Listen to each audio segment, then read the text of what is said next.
Revolución es sentido del momento histórico. Es cambiar todo lo que debe ser cambiado. Es igualdad y libertad plena. Es ser tratado y tratar a los demás como seres humanos. Es emanciparnos por nosotros mismos y con nuestros propios esfuerzos.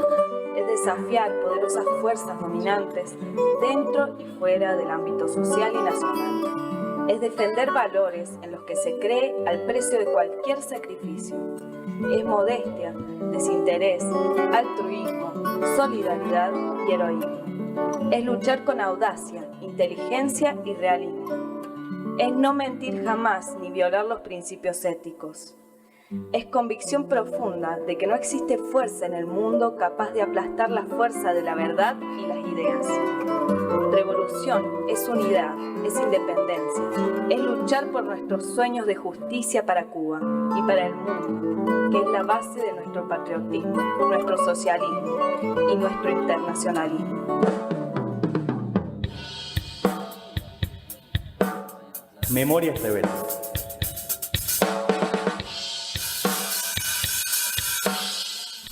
Bueno, seguimos en la fragua.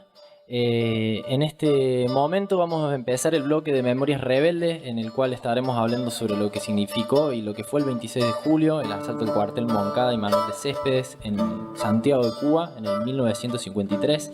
Y acá estamos con Gonzalo Ayuso, integrante del Centro Oftalmológico Che Guevara, de acá de la ciudad de Córdoba, de barrio San Martín, que nos estará introduciendo un poco a esta temática. ¿Cómo andás, Gon? Hola, Juancito, ¿cómo estás? ¿Todo bien? Muy bien. Bueno, muchas gracias por la invitación, gracias a los compañeros y compañeras que están hoy acá recordando este día tan importante para toda América Latina y en especial para el pueblo cubano, ¿no? Y es recordado como el Día de la Rebeldía Nacional para Cuba. Bueno, en eso era un poco nuestra idea, es poder introducir lo que va a ser después Memorias Rebeldes. Este día fue el 26 de julio de 1953. Muchos compañeros jóvenes y compañeras de toda la parte de Cuba, de todo el país, fueron viajando hasta Santiago de Cuba, que está en una de las puntas de la isla, a 1000 kilómetros de La Habana. Eso favorecía mucho en distancias de dos polos grandes del país, ¿no? De la capital como es La Habana y de la otra punta que es Santiago. Y se busca atacar, se busca poder entrar a lo que era un batallón como era el cuartel Moncada, que era el segundo en importancia en el país. Dadas las distancias, era poco factible que llegaran refuerzos de La Habana, lo que decíamos recién, y eso favorecía en poder entrar. La idea era poder entrar, sacar todas las armas que hubiera ahí y desde ahí los compañeros y compañeras poderse ir a la Sierra Maestra, ¿no? A lo que iba a ser un levantamiento de la lucha en contra de Batista, que fue un dictador que un año antes, en el 52, da un golpe y ejerce el poder dictatorial dentro del Estado, con una cantidad de matanza y de tortura a todo el pueblo cubano, además de profundizar las miserias que el pueblo venía sufriendo, ¿no? Bien. Bueno, en el marco de esta introducción que nos da Gonzalo, vamos a leer algunas selecciones de textos, alguna introducción que hizo nuestro compañero Fidel, a quien le mandamos un abrazo grande. En este caso no Fidel Castro, sino Fidel Rivero, compañero de la radio. Y luego estaremos haciendo una lectura de una selección de textos que hemos elegido de La historia me absolverá, que ha sido el texto que hizo Fidel Castro luego de que lo apresaran en aquel asalto al cuartel Moncada, y que fue en un punto el programa de lo que posteriormente fue la revolución. La revolución cubana, tal cual. Un saludo grande a Fidel, que pobre no ha podido estar por cuestiones de salud. Esperemos que se reincorpore pronto. Bueno, obviamente por imprevistos que hubo, la idea del 26 de julio no fue casual, sino que era época de carnaval en Cuba, por lo cual era mucho más fácil moverse sin levantar sospechas a toda la parte militar que había en ese momento, que había desplegado Batista, de a tramos por tren, algunos por auto. Compañeros y compañeras de distintos puntos de Cuba fueron llegando a Santiago, aprovechando esa distracción, y con esa distracción la idea era poder asaltar el cuartel. algo que no habían programado era que justamente por ser carnaval iba a haber un puesto de oficiales que iba a estar de control, digamos, esa noche, que eso no lo tenían previsto. Al encontrarse con ese punto de control, se toma la decisión de empezar a atacar. La idea era llegar de sorpresa e irse, digamos, directamente. Eso pone en alerta a toda la parte de fuerzas del cuartel y los compañeros quedan un poco atrancados. Se toma una parte, pero no se toma todo el cuartel y empiezan a llegar refuerzos, ¿no? Que eso hace que algunos compañeros puedan escapar y otros no. Queden prisioneros y algunos, muy pocos, de los 135, caen muertos. Los otros van a ser después asesinados por la dictadura y algunos torturados y en prisión. También había un levantamiento en Bayamo, que es una ciudad también de esa parte de Cuba, que también no puede llegar a su fin, que es con la toma de ese cuartel. Con eso un montón de compañeros y compañeras son apresados, con lo que bien dice el Juan, y después se va a repasar acá. Se hace todo lo que es la memoria me absolverá de Fidel Castro, el programa político de la Revolución Cubana posteriormente. Y después de quedar libre, después de todo ese enjuiciamiento y todo el poder popular que llegó a hacer que se liberen a estos compañeros presos políticos, después de esta derrota, los compañeros se van a México y dicen: para 3 años posterior, para el 56, volveremos y seremos héroes o mártires. Una demostración de que una revolución, cuando es verdadera, o se triunfa o se muere, ¿no? Eso siempre estuvo presente en esta historia y en las claridades políticas que tenía el movimiento 26 de julio. Cabe decir que el movimiento toma ese nombre después, ¿no? Unos años después es que lleva el nombre 26 de julio. Y ahí empieza toda la gesta. En México, Fidel y Raúl conocen al Che Guevara. Otros compañeros cubanos se suman a eso. Otros compañeros internacionalistas se suman a esta gesta. Y con el Granma, en el 56, vuelven a Cuba para empezar lo que iba a ser la Revolución del Pueblo. Creo que, como para empezar, son puntas impresionantes. Es muy interesante la historia de la Revolución Cubana en su ejemplo, en su tenacidad y su claridad de cómo llevar adelante las cosas. Y por esto justamente los cubanos siempre dicen: a todo revés una victoria. De este revés militar que tuvieron en ese momento los compañeros y compañeras, generaron una victoria política, y esa victoria política terminó en lo que fue la Revolución Cubana. Un ejemplo que tenemos que tomar, esa cuestión de los compañeros y compañeras cubanos. A cada revés una victoria. Nosotros estamos viviendo muchos reveses últimamente, pero no tenemos que perder la capacidad de dar vuelta a la situación, de creer que un mundo mejor es posible y que la transformación para la revolución de nuestro pueblo no solamente es posible, sino que es necesaria y la necesitamos. Sin mucho más, le agradezco de nuevo la invitación. Un fuerte abrazo a todas las compañeras y compañeros que están acá y gracias por la invitación. Hasta la victoria siempre. Venceremos. Hoy la fragua se tiñe de rojo y negro. El motivo: se cumplen 70 años de uno de los hitos fundamentales de la Revolución Cubana y de los pueblos del mundo. Fue durante la madrugada del 26 de julio de 1953 cuando dio inicio el asalto al cuartel Moncada, encabezado por Fidel Castro junto a 135 combatientes. En la madrugada de ese día precisaban el plan de ataque. Se organizaron en 3 grupos, el primero de los cuales, con Fidel al frente, atacaría la fortaleza. Los otros 2 grupos, liderados por Abel Santamaría y Raúl Castro, tratarían de tomar 2 importantes edificios contiguos al cartel: el Hospital Civil, donde se atendería a los heridos, y el Palacio de Justicia, donde radicaba la audiencia, desde cuya azotea apoyarían a la acción principal.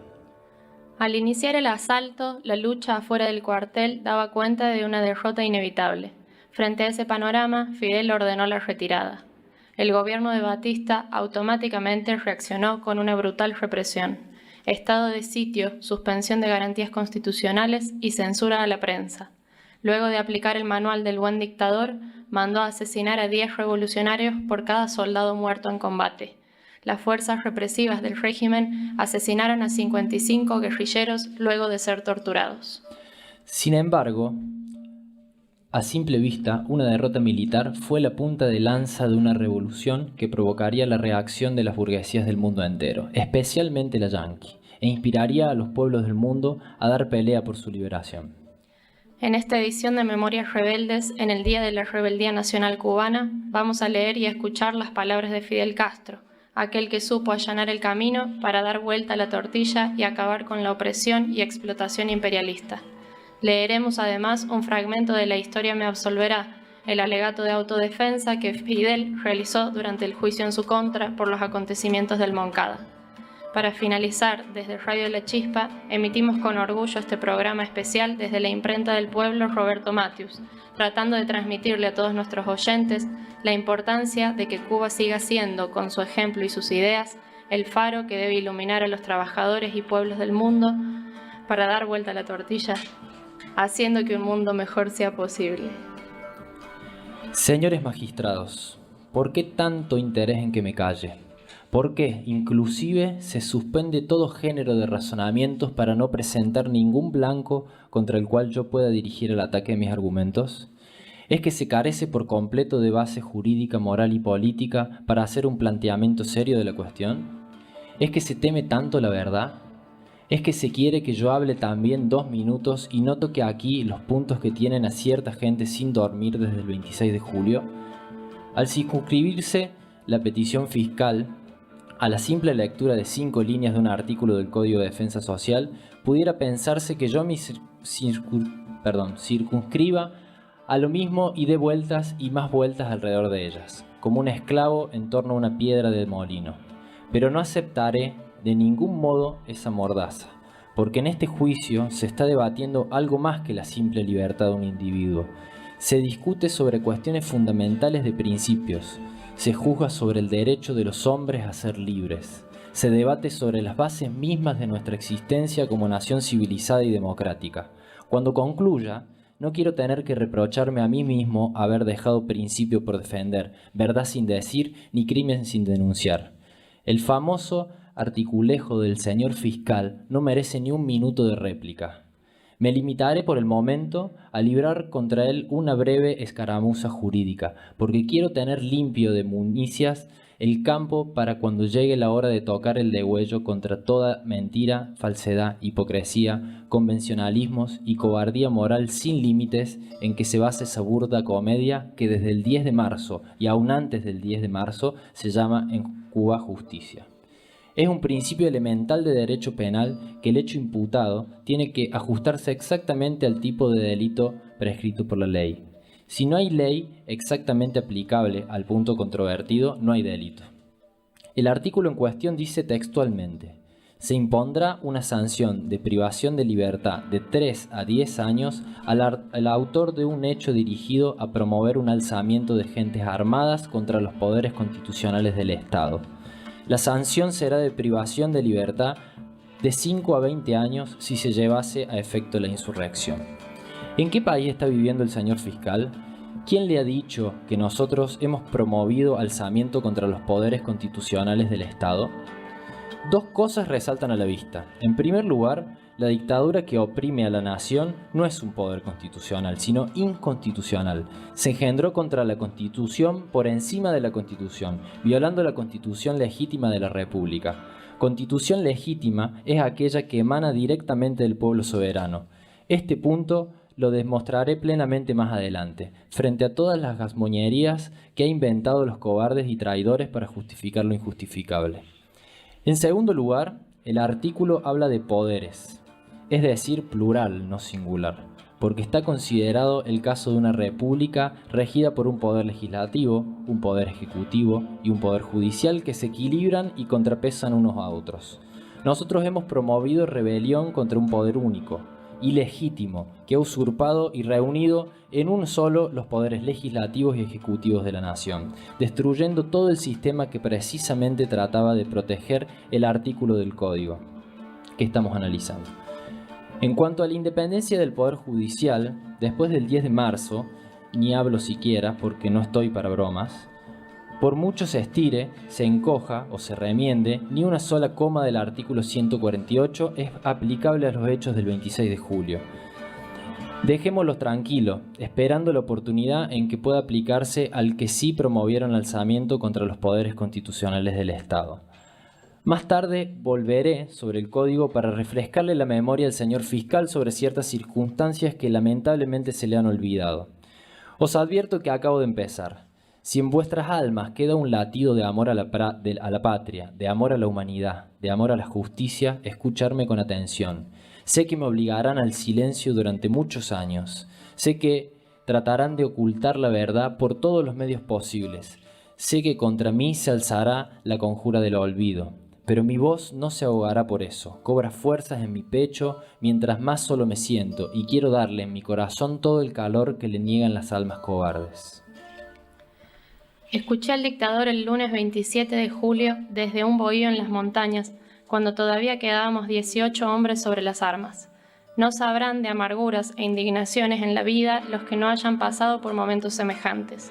A la par que rodaban por la tierra las esperanzas tanto tiempo acariciadas de liberar a nuestro pueblo, veíamos al déspota erguirse sobre él, más ruin y soberbio que nunca. El chorro de mentiras y calumnias que vertió en su lenguaje torpe, odioso y repugnante solo puede compararse con el chorro enorme de sangre joven y limpia que desde la noche antes estaba derramando, con su conocimiento, consentimiento, complicidad y aplauso, la más desalmada turba de asesinos que pueda concebirse jamás. Haber creído durante un solo minuto lo que dijo es suficiente falta para que un hombre de conciencia viva arrepentido y avergonzado toda la vida.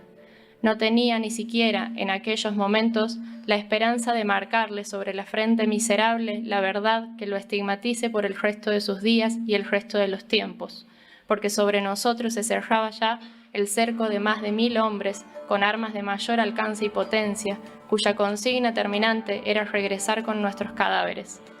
Hoy, que ya la verdad empieza a conocerse y que termino con estas palabras que estoy pronunciando, la misión que me impuse, cumplida a cabalidad, puedo morir tranquilo y feliz, por lo cual no escatimaré fustazos de ninguna clase sobre los enfurecidos asesinos.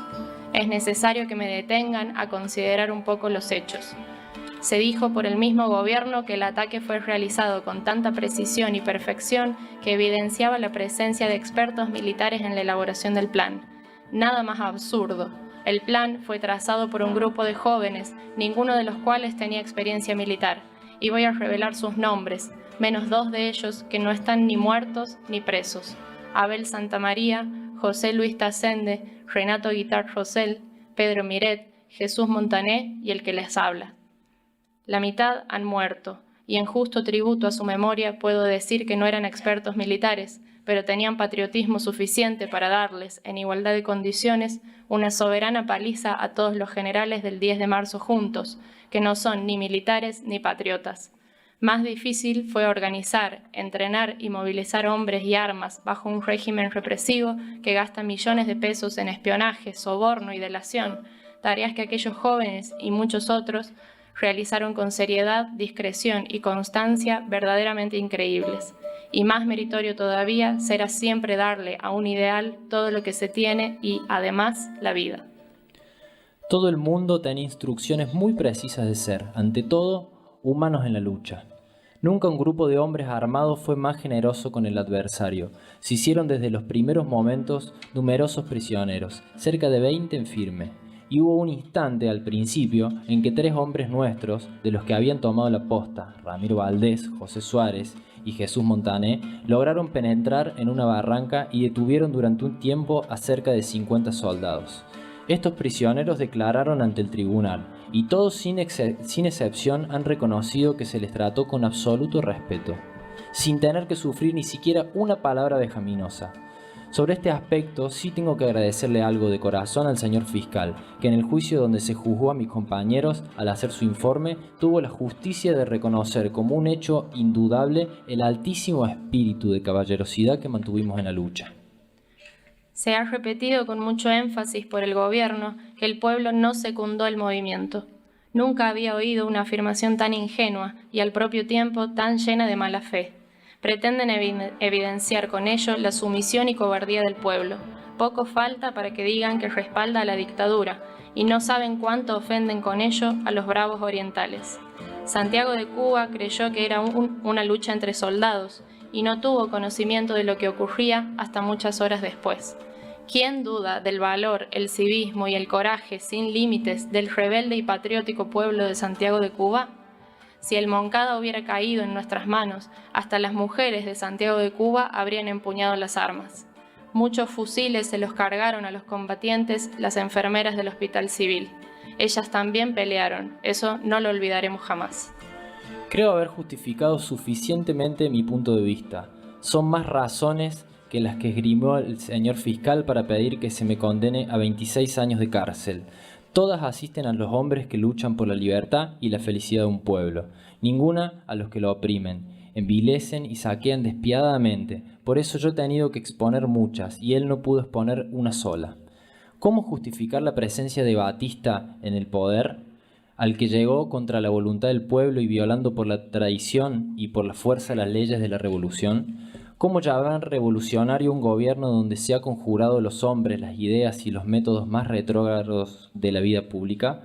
¿Cómo considerar jurídicamente válida la alta traición de un tribunal cuya misión era defender nuestra Constitución? ¿Con qué derecho enviar a la cárcel a ciudadanos que vinieron a dar por el decoro de su patria su sangre y su vida? Eso es monstruoso ante los ojos de la nación y los principios de la verdadera justicia. Pero hay una razón que nos asiste más poderosa que todas las demás. Somos cubanos, y ser cubano implica un deber. No cumplirlo es un crimen ni es traición. Vivimos orgullosos de la historia de nuestra patria, la aprendimos en la escuela y hemos crecido oyendo hablar de la libertad, de justicia y de derechos. Se nos enseñó a venerar desde temprano el ejemplo glorioso de nuestros héroes y de nuestros mártires. Céspedes, Agramonte, Maceo, Gómez y Martí fueron los primeros nombres que se grabaron en nuestro cerebro. Se nos enseñó que el Titán había dicho que la libertad no se mendiga, sino que se conquista con el filo del machete. Se nos enseñó que para la educación de los ciudadanos en la patria libre, escribió el apóstol en su libro de la Edad de Oro, un hombre que se conforma con obedecer a leyes injustas y permite que le pisen el país en que nació los hombres que se lo maltratan no es un hombre honrado. En el mundo ha de haber cierta cantidad de decoro, como ha de haber cierta cantidad de luz. Cuando hay muchos hombres sin decoro, hay siempre otros que tienen en sí el decoro de muchos hombres. Esos son los que se rebelan con fuerza terrible contra los que les roban a muchos hombres. Esos son los que se rebelan por los pueblos, por su libertad, que es robarles a los hombres su decoro. En esos hombres van los pueblos su libertad. En esos hombres van miles de hombres, va un pueblo entero, va la dignidad humana. Se nos enseñó que el 10 de octubre y el 24 de febrero son efemérides gloriosas y de regocijo patrio porque marcan los días en que los cubanos se rebelaron contra el yugo de la infame tiranía. Se nos enseñó a querer y defender la hermosa bandera de la estrella solitaria y a cantar todas las tardes un himno cuyos versos dicen que vivir en cadena es vivir y afrenta oprobio sumidos y que por morir por la patria es vivir. Todo eso aprendimos y no lo olvidaremos, aunque hoy en nuestra patria se esté asesinando y encarcelando a los hombres por practicar las ideas que les enseñaron desde la cuna. Nacimos en un país libre que nos legaron nuestros padres, y primero se hundirá la isla en el mar antes de que consistamos a ser esclavos de nadie. Parecía que el apóstol iba a morir en el año de su centenario, que su memoria se extinguiría para siempre. Tanta era la afrenta. Pero vive, no ha muerto, su pueblo es rebelde, su pueblo es digno, su pueblo es fiel a su recuerdo. Hay cubanos que han caído defendiendo sus doctrinas, hay jóvenes que en magnífico desagravio vinieron a morir junto a su tumba, defendiendo sus doctrinas. Hay jóvenes que junto a su tumba a darle su sangre y su vida para que él siga viviendo en el alma de la patria. Cuba, ¿qué sería de ti si hubieras dejado morir a tu apóstol? Termino mi defensa. No lo haré como hacen siempre todos los letrados, pidiendo la libertad del defendido. No puedo pedirla cuando mis compañeros están sufriendo ya en Isla de Pinos ignominiosa prisión. Enviadme junto a ellos a compartir su suerte. Es inconcebible que los hombres honrados estén muertos o presos en una república donde está de presidente un criminal y un ladrón. A los señores magistrados, mi sincera gratitud por haberme permitido expresarme libremente, sin mezquinas coacciones. No os guardo rencor, reconozco que en ciertos aspectos habéis sido humanos y sé que el presidente de este tribunal, hombre de limpia vida, no puede disimular su repugnancia por el estado de cosas reinante que lo obliga a dictar un fallo injusto. Queda todavía a la audiencia un problema más grave. Ahí están las causas iniciadas por los 70 asesinatos, es decir, la mayor masacre que hemos conocido. Los culpables siguen libres con un arma en la mano que es amenaza perenne para la vida de los ciudadanos. Si no cae sobre ellos todo el peso de la ley, por cobardía o porque se lo impidan, y no renuncien en pleno todos los magistrados, me apiado de vuestras honras y compadezco la mancha sin precedentes que caerá sobre el Poder Judicial. En cuanto a mí, sé que la cárcel será dura como no la ha sido nunca para nadie, preñada de amenazas, de ruin y cobarde ensañamiento, pero no la temo como no temo la furia del tirano miserable que arrancó la vida a 70 hermanos míos. Condenadme, no importa, la historia me absolverá.